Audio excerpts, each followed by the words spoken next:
निहारिका ने अपने पिता के खिलाफ जाकर अपने बॉयफ्रेंड राहुल से शादी की थी। पापा अभी भी मुझसे नाराज हैं। वे शायद हमारे रिश्ते को कभी स्वीकार ना करें। अब पापा को छोड़ो भी, तुम्हारे पास उनका क्रेडिट कार्ड तो है ना, फिर किस बात की टेंशन है। मैंने हमारा हनीमून प्लान कर लिया है। हम दार्जिलिंग की पहाड़ियों में घूमने जा रहे हैं।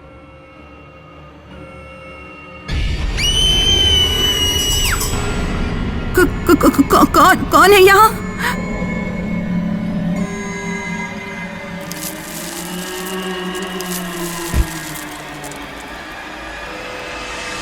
क्या हुआ बेटा? कुछ नहीं माँ, ऐसा लगता है कमरे में कोई है। अरे नहीं, 3 बज गए, मुझे तैयार होना होगा। अगले दिन निहारिका राहुल के साथ दार्जिलिंग की एक होटल में पहुंच गई। यहाँ का मौसम तो बहुत सुहावना है। हाँ, पहाड़ों पर मौसम की बात ही कुछ और है। 1 मिनट रुको, मैं वॉशरूम होकर आता हूँ। राहुल वॉशरूम में चला जाता है। तभी कोई रूम का दरवाजा खटखटाता है। निहारिका जाकर दरवाजा खोलती है। माचिस है क्या? मैं बराबर वाले कमरे में अपनी सुहागरात मनाने आया हूँ। नहीं, हमारे पास माचिस नहीं है। माचिस नहीं है? राहुल! क्या हुआ? ऐसे चिल्ला रही हो जैसे कोई भूत देख लिया हो। हाँ, यहाँ एक डरावना आदमी आया था माचिस मांगने। यहाँ तो कोई नहीं है। यहीं पर था। तुम पागल हो गई हो क्या? बहुत थक चुके हैं, चलो सोते हैं।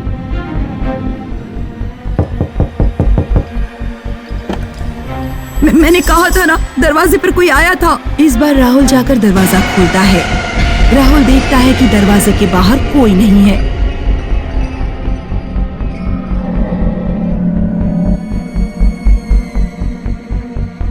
कौन है?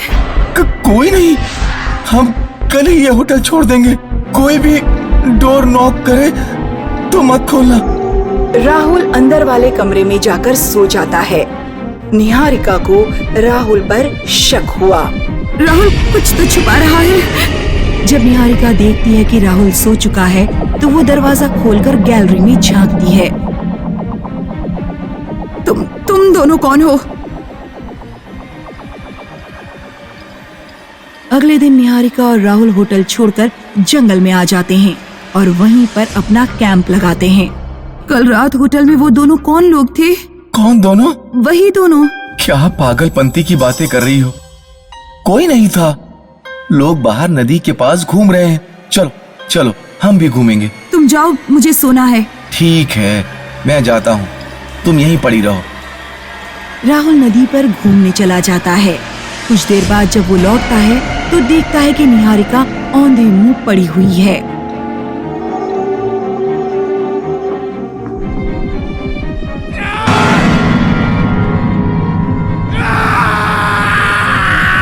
कौन थे वो लोग? जानना है मुझे अभी। आई एम सॉरी निहारिका, वो लड़की मेरी एक्स गर्लफ्रेंड थी और वो आदमी उसका हस्बैंड। मेरी एक्स गर्लफ्रेंड ने मुझे गोवा के बीच पर किसी और लड़की के साथ घूमते हुए देख लिया था। उसने मुझसे शादी के लिए मना कर दिया और एक बड़े बिजनेसमैन से अरेंज मैरिज कर ली। मेरा खून खौल गया। जिस होटल में वे सुहागरात मनाने गए, मैं भी उनके पीछे गया और उनकी हत्या कर दी। अगर मैं तुमसे शादी के लिए मना कर देती तो तुम मेरी भी हत्या कर देते। तुम कितने घटिया इंसान हो। निहारिका राहुल को छोड़कर चली जाती है। अगर निहारिका ने पुलिस को कुछ बता दिया तो मैं तो गया। इसे भी खत्म करना होगा। निहारिका जिस बस में जा रही थी, राहुल उसकी छत पर चढ़ जाता है। राहुल का प्लान था कि वो छत से लटककर बस की खिड़की से निहारिका को गोली मार देगा और भाग जाएगा। बस पहाड़ी रास्ते से नीचे की ओर जा रही थी।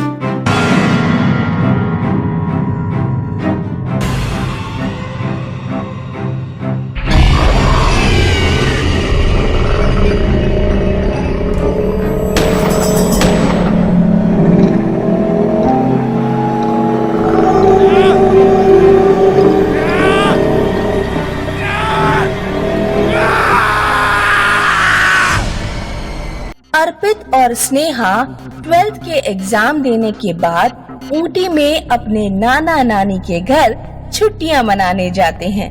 अरे बच्चों, इस बार तुम दोनों अकेले ही दिल्ली से यहाँ आ गए?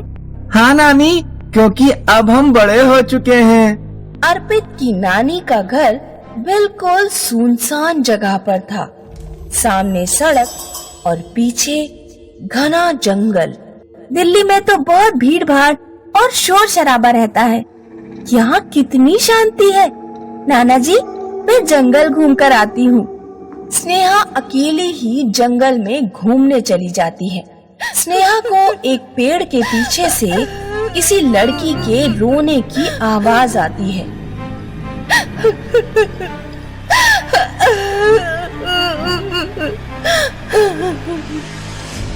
स्नेहा डर जाती है और भागती हुई घर पहुंचती है। क्या हुआ बेटी, इतनी घबराई हुई क्यों हो?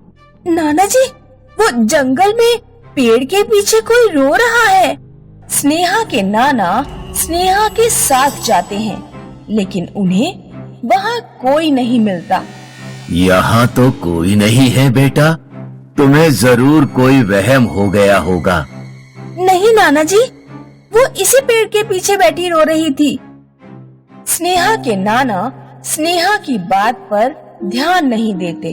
चलो घर चलकर कोई अच्छी सी मूवी देखते हैं।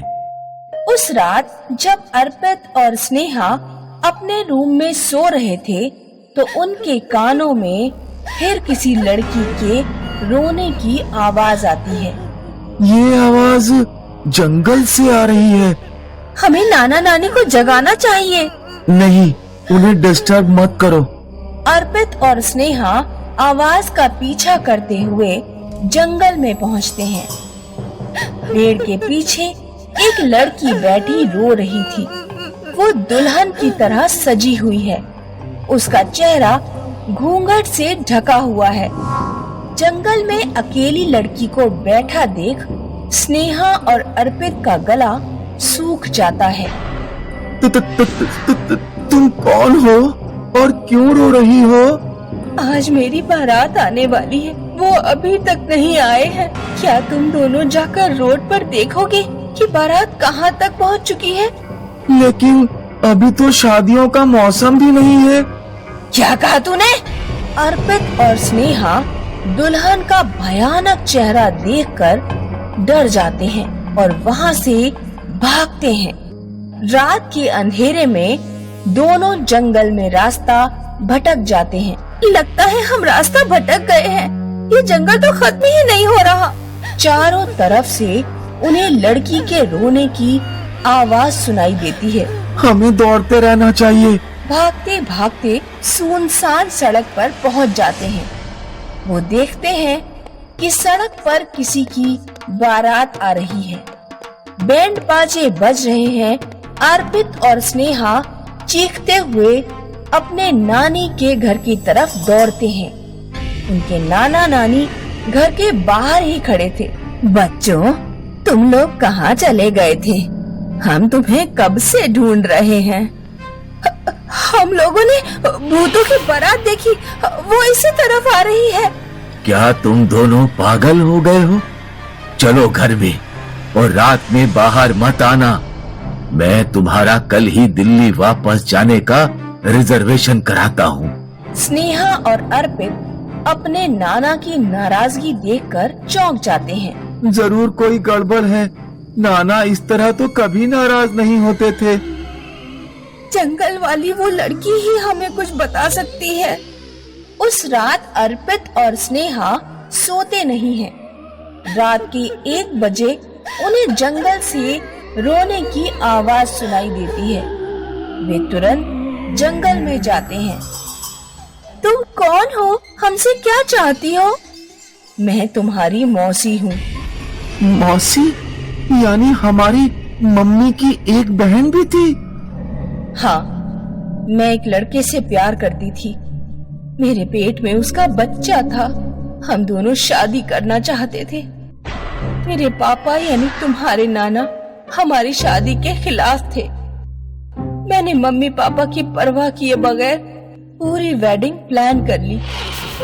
यहाँ से कुछ दूरी पर होटल प्लाजा है, जहाँ मेरी बारात आ रही थी, लेकिन मेरे पापा ने पूरी बारात की हत्या करवा दी। पापा कमिश्नर थे, उन्होंने इसे एक सड़क दुर्घटना बताकर मामले पर पर्दा डाल दिया। मैंने आत्महत्या कर ली। तभी अर्पित और स्नेहा के नाना नानी वहाँ आ जाते हैं। बच्चों, इतनी रात में तुम दोनों यहाँ क्या कर रहे हो? हमें सब पता चल गया है नाना।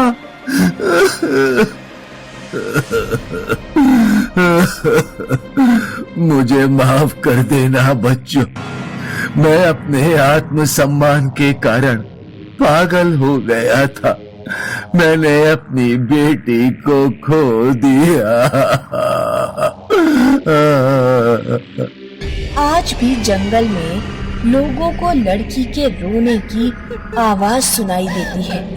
अक्सर लोग उस रोड पर भूतों की बारात को गुजरते देखते हैं।